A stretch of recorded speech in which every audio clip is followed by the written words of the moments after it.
Shalom saudara, saya akan melanjutkan apa yang tadi sudah disampaikan oleh Sarudi.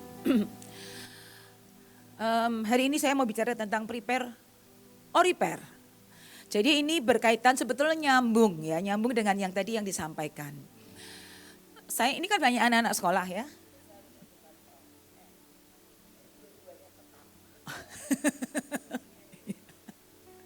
Ya betul. Dalam kenyataannya begitu dua-duanya. Ya. Nah ini kan banyak mahasiswa, banyak juga anak sekolah ya. Saya mau tanya, pernah nggak remedial? Pernah ya, pernah remedial. Biasanya remedial terjadi karena apa sih? Nilainya jelek. Kok bisa nilainya jelek? Nggak prepare, nggak belajar. Dan remedial. Itu wajar ya berarti ya? Wajar ya? Wajar. Masalahnya kalau saudara-saudara tes pelajaran A remedial, ya, pelajaran B remedial, pelajaran C remedial, kira-kira lulusnya kapan? Remedial terus masalahnya. Terus lulusnya kapan? Begitu kita remedial, kita kan harus ngulang di titik yang sama, betul gak sih? Kita mesti ngulang, kalau tadinya harusnya saya lulus, saya maju satu langkah nih. Karena saya remedial, saya harus belajar lagi, mundur lagi nih di titik yang sama. Dan saya harus belajar lagi pelajaran yang sama. Ketika kita tidak mempersiapkan diri, kita akan terus dibawa ke titik awal. Nggak nyiapin diri, dibawa lagi balik ke titik awal. Dan akhirnya nggak sampai-sampai. Padahal yang tadi juga Sarudi sudah katakan bahwa kita itu kan memasuk akselerasi ya. Kalau akselerasi setiap kali balik ke titik awal kapan selesainya? Enggak selesai-selesai. Nah saudara, saya mau ajak kita untuk lihat sebetulnya berarti prepare itu yang seperti apa. Karena tadi kan karena kita enggak prepare ya. Prepare itu yang seperti apa? Karena tadi juga sudah dikatakan preparation itu penting berarti. Mempersiapkan diri itu penting. Mari kita lihat. Yang pertama. Apa yang dikatakan oleh Efesus 5 ayat 15 dan 17. Be very careful on how you live. Be very careful. Hati-hatinya banget berarti ya ada very-nya. Sangat hati-hatilah dengan hidupmu. Not as unwise. Jangan seperti orang yang gak bijak, yang bodoh, yang bebal, yang gitu ya. Tapi hati-hatilah seperti orang yang bijak. Nah ini saya bacakan ya di bahasa Indonesianya. Jadi berhati-hatilah dengan cara hidupmu masing-masing. Janganlah bertindak sembrono. Melainkan carilah dan lakukan apa yang dikehendaki Tuhan dari saudara. Firman Tuhan di ini FAYH ya. Dia pakai kata sembrono. Sembrono itu sebenarnya bahasa Jawa menurut saya ya, tapi dipakai ya, sembrono. Sembrono itu apa sih? Ngawur, asal-asalan, ceroboh, gitu ya, itu kan sembrono. Nyerempet-nyerempet bahaya, enggak ngikutin aturan, norma-norma ditabrak, itu sembrono. Nah firman Tuhan dengan jelas katakan kalau kamu harus prepare so you have to live very careful. Enggak sembrono. Karena setiap kita punya satu kebenaran yang sudah Tuhan berikan, ada satu standar kehidupan, ada firman Tuhan yang sudah disingkapkan, yang diberikan, yang itu harusnya menjadi guidance. Tetapi ketika sembrono, semua tabrak. Sesuka hati saya nggak suka ya saya nggak lakuin. Nah sikap yang seperti ini sebetulnya yang sering kali membuat kita akhirnya harus balik ke titik awal lagi. Karena kita nabrak bahaya tidak sesuai standar, tidak bisa mempersiapkan apa yang seharusnya itu membawa kita akan maju bahkan bisa accelerate. Saudara saya ajak untuk lihat contoh di Alkitab ya, Yunus. Ini kita udah tahu ceritanya. Yunus harus mengulang dari awal. Yunus ketika Tuhan memberikan mandat untuk dia pergi ke Niniwe, kita semua tahu ceritanya ya. Kita semua tahu ceritanya, dia akhirnya malah pergi kemana? Tarsis. Ya. Sehingga setelah itu dia ditelan ikan, dimuntahkan, dan ini yang kedua kalinya. Datanglah firman Tuhan kepada Yunus untuk kedua kalinya. Bangunlah, pergilah ke Niniwe, kota yang besar itu, dan sampaikanlah kepadanya seruan yang kufirmankan kepadamu. Harusnya Yunus sudah selesai itu. Khotbah di Niniwe, orang bertobat harusnya. Tapi dia harus ngalamin dulu, masuk di perut ikan, sampai akhirnya dia bertobat, dia balik ke titik awal. Mulai lagi Tuhan bilang, kedua kalinya pergi ke Niniwe. Peringatkan mereka supaya mereka bertobat. Yang harusnya dia itu sudah mengerjakan pekerjaan yang lain, mandat yang lain, dia masih di titik itu. Pertanyaannya kembali, kalau dia harus akselerasi terus gimana akselerasinya? Balik lagi. Nah saudara, ini sebetulnya contoh ketika kita itu tidak careful, tidak dengan hidup kita. Enggak pedulilah Tuhan mau ngomong apa, aku enggak mau kok. Enggak pedulilah pemimpin mau ngomong apa, aku enggak suka. Dan kita tetap dengan kebenaran diri kita sendiri.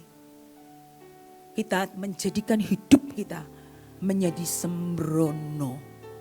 Ya, sembrono sekali di hadapan Tuhan. Sehingga kita tidak melakukan apa yang dikehendaki Tuhan.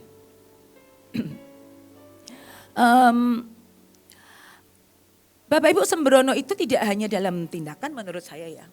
Sembrono itu juga bisa dalam hal pikiran dan perasaan kita.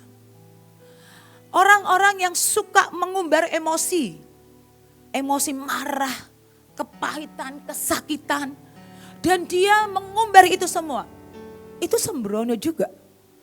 Orang-orang yang selalu merasa bahwa kenapa orang lain lebih diuntungkan, jealous, dan dia pelihara itu, sembrono dengan perasaannya. Sembrono dengan pikirannya, selalu mikir yang negatif, sembrono. Kenapa? Karena dia nabrak kebenaran firman, dia nabrak apa yang seharusnya Tuhan mau dia lakukan. Itu yang pertama. Prepare yang kedua, apa sih prepare yang kedua? Prepare yang kedua, mari next. Lead your life, not accept your life. Ya, saudara tahu nggak sih bahwa setiap kita itu sebenarnya pemimpin? Tahu nggak? Enggak, saya bukan pemimpin. You are a leader for yourself. Setiap kita itu leader buat hidup kita sendiri. Karena kita bertanggung jawab dengan hidup kita. Kita menentukan saya mau menjadikan hidup saya seperti apa. Tuhan memberikan kehendak bebas buat kita. Dan kita harus yang memimpin, lead yourself. Bukan accept. Accept itu gimana? Oh saya gak boleh menerima diri sendiri. Maksudnya bukan itu. Maksudnya accept adalah gini. Setiap orang pasti punya kelemahan ya. Pasti punya kelemahan. Dan kita hanya melihat kelemahan kita. Dan kita merasa ya itulah saya. Emang saya gak bisa ngomong. Pasrah. Ya pasrah. Ya. Jadi ya udah. Jadi victim gitu ya, jadi korban. Memang saya gak bisa apa-apa, memang saya bodoh. Memang saya dari sananya miskin. Memang dari nenek kakek keturunan saya semua orangnya ya gini-gini aja. Dan kita merasa itu sebagai kebenaran.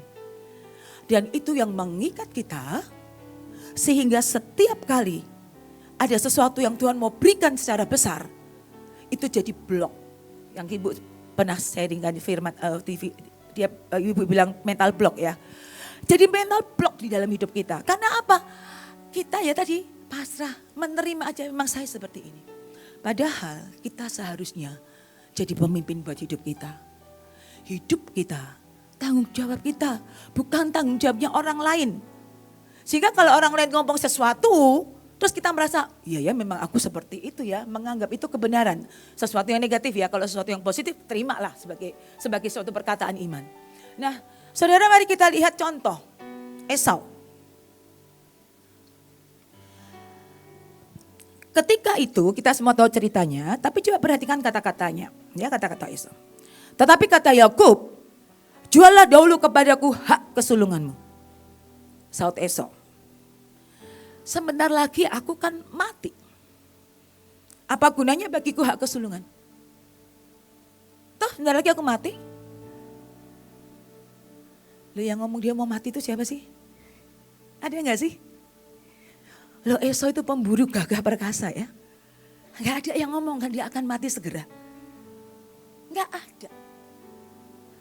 Tetapi saya tidak tahu ya apa yang ada di pikirannya Esau. Bagaimana gambar dirinya Esau. Sehingga dia ngomong, toh aku mau mati. Gak gunalah aku sulungan.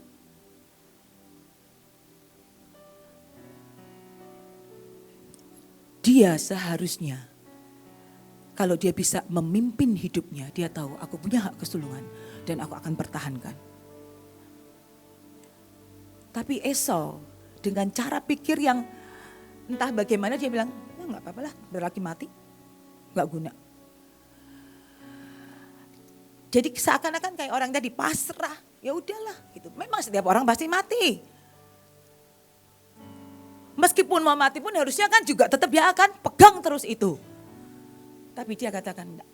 Ya, udah serahin aja, enggak apa-apa. Aku enggak butuh. Nah, saudara kalau kita lihat ya, apakah Esau kemudian menyesal enggak dengan semua perkataan dia dan keputusan dia? Menyesal. Kita tahu waktu setelah Yakub memberkati Ishak memberkati Yakub dan dia enggak punya berkat, wah dia nangis, orang kasih aku berkat dong, Bapak kasih aku berkat. Nggak ada berkatnya. Masalahnya buat Esau, dia nggak bisa balik lagi ke titik awal. Hak kesulungannya sudah dijual, sudah beralih. Yunus masih beruntung, dia balik ke titik awal, kemudian dia memulai lagi menyelesaikan mandat Tuhan. Esau dia nggak punya kesempatan untuk itu. Dan selesai.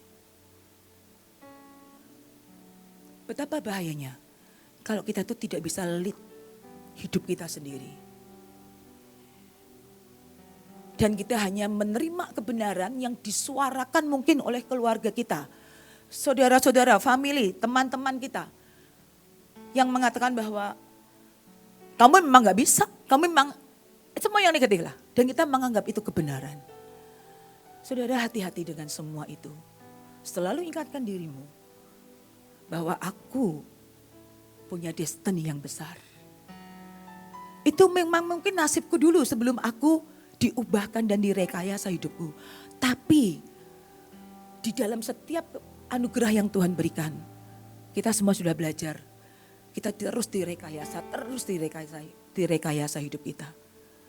Jangan menyerah dengan apa yang orang katakan tentang hidupmu.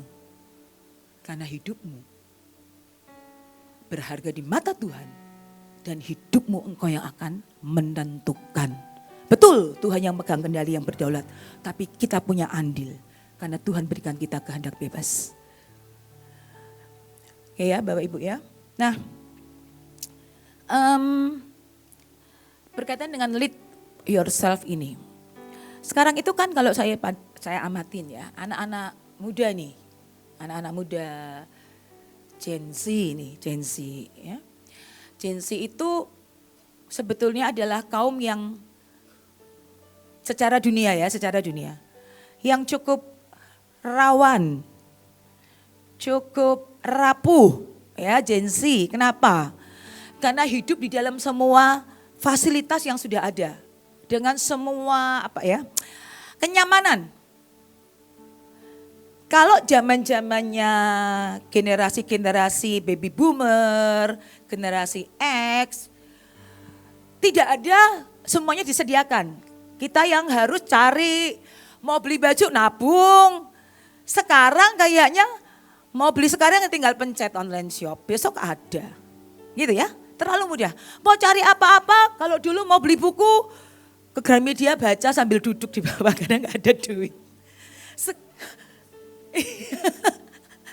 Sekarang cuman ya udah buka aja Google, ada semua kok gampang. Sehingga tidak terlatih Ya, makanya kan banyak sekali masalah dengan mental health sebetulnya ya, dengan Gen Z ini. Kemarin ketika dalam rangka 3 juta jiwa-jiwa ini ya, ketika kita ke Kalimantan Selatan, kita melakukan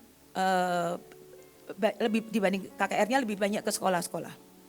Waktu saya nyiapin, saya tanya, Tuhan ini apa ya materinya ya? Kan materi tentang narkoba sudah, bergolongan bebas sudah, gadget sudah dan seterusnya. Tuhan ingatkan mental health. Cuma saya mikir ya, mental health itu kan sebetulnya lebih banyak orang-orang kota ya. Ya udahlah saya nurut mental health. Kan banyak kasus bunuh diri gitu ya, mental health. Nah, oke, akhirnya kita masuk dengan topik mental health. Dan ternyata ya meskipun di daerah kota-kota, bukan kota besar, bahkan juga di pelosok, sama ya kasusnya ya. Jadi ketika kita sampaikan itu dan kemudian kita minta mereka berurusan dengan Tuhan, begitu banyak anak-anak yang dijamah. Nangis jamah Tuhan.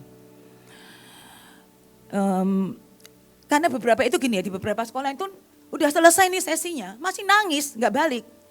Jadi akhirnya saya ngeliat waktu ya, beberapa kita, karena kita sebar timnya, saya lihat ini untuk ke sekolah berikutnya masih ada spare. Akhirnya saya bilang, oke, kalau kalian masih mau konseling, tinggal dulu. Ya, kita masih ada beberapa menit untuk konseling. Satu konseling, nangis.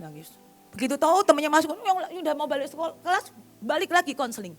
Dan rata-rata semuanya Bapak Ibu ya, semuanya bermasalah dengan apa? Suara yang mereka dengar di telinga mereka. Ketika mereka stres, depresi, tertekan dengan semuanya. Suaranya sama loh. Bunuh diri aja. Sama ternyata ya. Dan saya mikir ini kota kecil ya. Sama ya. Kak aku tuh selalu dengar suara Kak. Udah mati aja. Ini roh bunuh diri itu luar biasa. Lalu saya tanya memang kamu dengarnya gimana? Nyuruh saya. Dan itu gak di satu sekolah. Memang kamu kenapa? Memang kasusnya kebanyakan dibully. Masalahnya dibulinya itu begini Bapak Ibu. Selama ini kebanyakan orang tuh tahu dibully kan di sekolah ya, dibully sama teman-temannya yang seperti itu. Tapi karena banyak di antara mereka tuh yang miskin, mereka juga dibully sama orang tuanya di rumah. Jadi orang tuanya menganggap bahwa anak ini beban aja buat hidup mereka gitu. Sehingga so dikata-katain yang negatif, dikata-katain yang menyakitkan lah. Kamu nggak bisa apa sih gunanya ada kamu nambahin beban, makannya banyak, macam-macam ya. Dan seterusnya lah. Kamu nggak lebih baik dari tetangga dan macam-macam. Dan itu membuat mereka terus nangis sekali gitu ya. Terus banyak banget yang gitu. Nah lama-lama saya mikir gini ya. Ini kalau kita elus-elus terus. Oh ya Tuhan mengasihi kamu. Ya betul itu kita sampaikan ya. Tuhan mengasihi kamu. Tapi kan nggak bisa gitu terus ya. Aduh yang dibully, ya aku dikatain apalah ya. Anak haram dan seterusnya macam-macam. Kan begitu banyak ya terus lagi gitu ya. Akhirnya udah ini kayaknya harus stop nih saya bilang. Oke, saya bilang, adik-adik, saya bilang. Kamu mau tetap begini terus?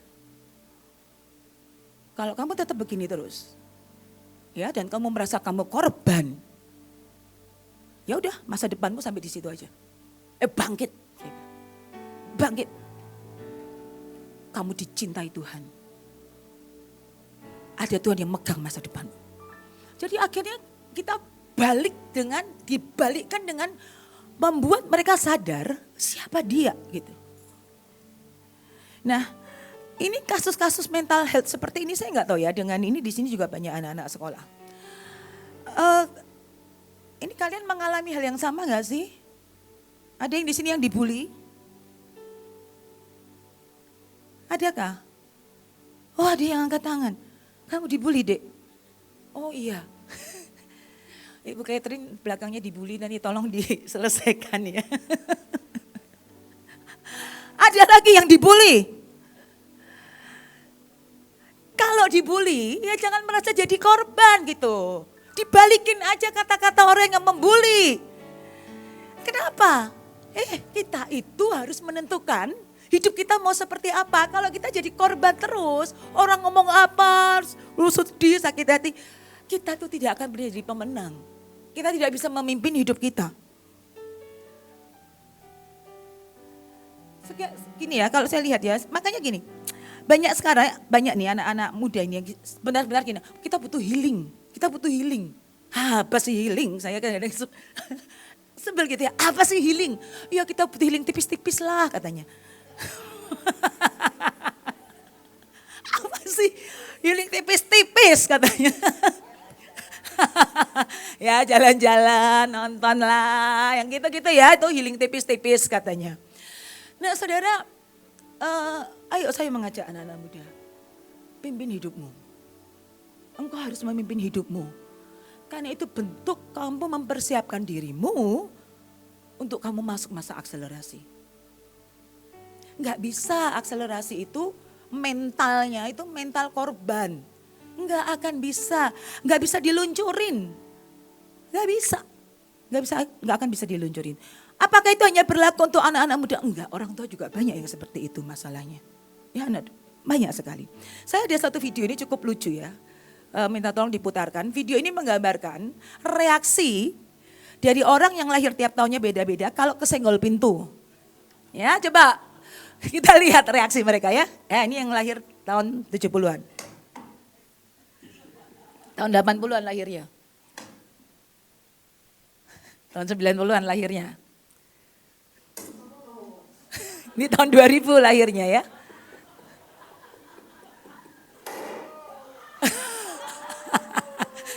Tahun 2010 lebay banget ya. Lebaynya luar biasa. Cuma kesenggol pintu. Wah kayak kena bom. Saudara, itu loh generasi sekarang itu lebay. Ampun deh ya. Kita gak akan bisa masuk akselerasi kalau lebay. Apa dikit sakit, apa sedikit sedih, nangis. Nggak bisa. Because you have to lead yourself. Pimpin hidupmu, tentukan masa depanmu. Jangan lebay ya. Bilang tuh ke sebelah-sebelah yang gak usah lebay ya. Jangan lebay. Next slide. Preparation adalah konsisten. Kita semua tahu cerita dari Daud. Kok tahu kalau Daud konsisten? Mari kita baca ya. Tetapi Daud berkata kepada Saul, hambamu ini biasa menggembalakan kambing domba ayahnya. Apabila datang singa atau beruang yang menerkam seekor domba dari kawanannya, maka aku mengejarnya, menghajarnya. Kayaknya dikejar, dihajar. Dan melepaskan domba itu dari mulutnya. Kemudian apabila ia berdiri menyerang aku, maka aku menangkap janggutnya. Lalu menghajarnya dan membunuhnya. Boleh ayat 36 ditampilin aja. Enggak ada di slide tapi boleh saya minta ayat 36-nya. 1 Samuel 17 ayat 36. Saudara, Daud ini kan hanya dibilang ya, dia hanya mengembalakan 3-4 ekor kambing domba ayahnya. Ya, hanya 3 atau 4 ekor loh. Sedikit banget. Kira-kira dia mengembalakannya on off enggak? Hari ini mengembalakan, besok enggak. Hari ini mengembalakan, besok enggak. Kira-kira seperti itu kah? Enggak, dia mengembalakan setiap hari. Dia melakukan itu. Mari kita lihat ya yang ayat 36. Baik singa maupun beruang telah dihajar oleh hambamu ini. Dan orang Filistin, kau lihat ya. Dan orang Filistin yang tidak bersunat itu, perhatikan. Ia akan sama seperti salah satu daripada binatang itu. Karena ia telah mencemooh barisan daripada Allah yang hidup. Ia akan sama. Goliat itu nasibnya akan sama. Seperti singa atau beruang yang dihajar oleh Daud. Dia konsisten. Singa beruang mau nerkam kambing dombanya. Dia kejar, dia hajar. Mau nerkam Daud, dibunuh. Dia konsisten melakukan itu.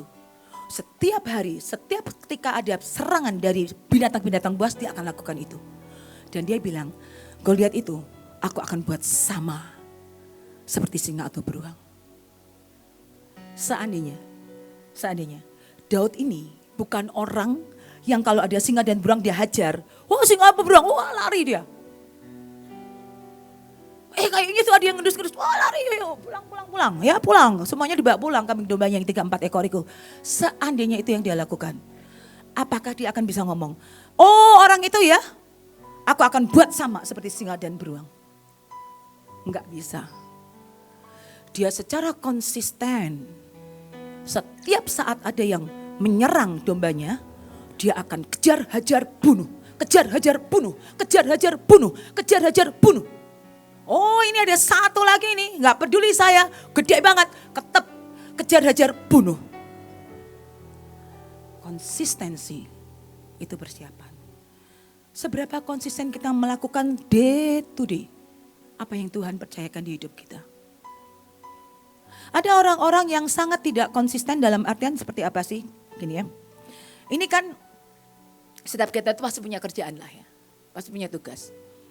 Nah, dalam setiap hari yang kita hidupi, hari-hari kita melakukan apa yang harus dilakukan Kak. Kalau memang saya harus belajar ya setiap hari saya belajar. Saya konsisten belajar. Kalau saya harus cari jiwa-jiwa, ya saya akan konsisten lakukan itu. Saya tetap lakukan itu. Kita konsisten gak dengan mengendalikan semua emosi? Marah, sedih, uring-uringan, jealous, ya tertolak, sakit hati. Kalau konsistennya itu berarti your future akan sama. Yang kita lakukan hari ini itu akan sebenarnya menggambarkan, oh ya ke depan kamu akan seperti itu. Akan sama. Yang Daud lakukan setiap hari itu sebetulnya memprediksi masa depannya Daud seperti apa. Ketika dia setia sekali dengan 3-4 ekor kambing domba dan dia menghajar semua musuh-musuh itu, kita tahu ke depannya, oh iya setia dia. Dia hajar semua yang bukan dari Tuhan, habisin sama dia. Yang kita lakukan hari ini, itu menggambarkan diri kita di depan seperti apa. Nah saudara, kita semua tahu ya kita mau masuk masa akselerasi. Berarti ditentukan dengan sekarang kita tuh seperti apa. Kita sibuk nyalain pemimpin terus, kita sibuk nyari kesalahan orang terus. Kalau yang sehari-hari itu yang kita lakukan, di depan kita juga akan jadi orang seperti itu.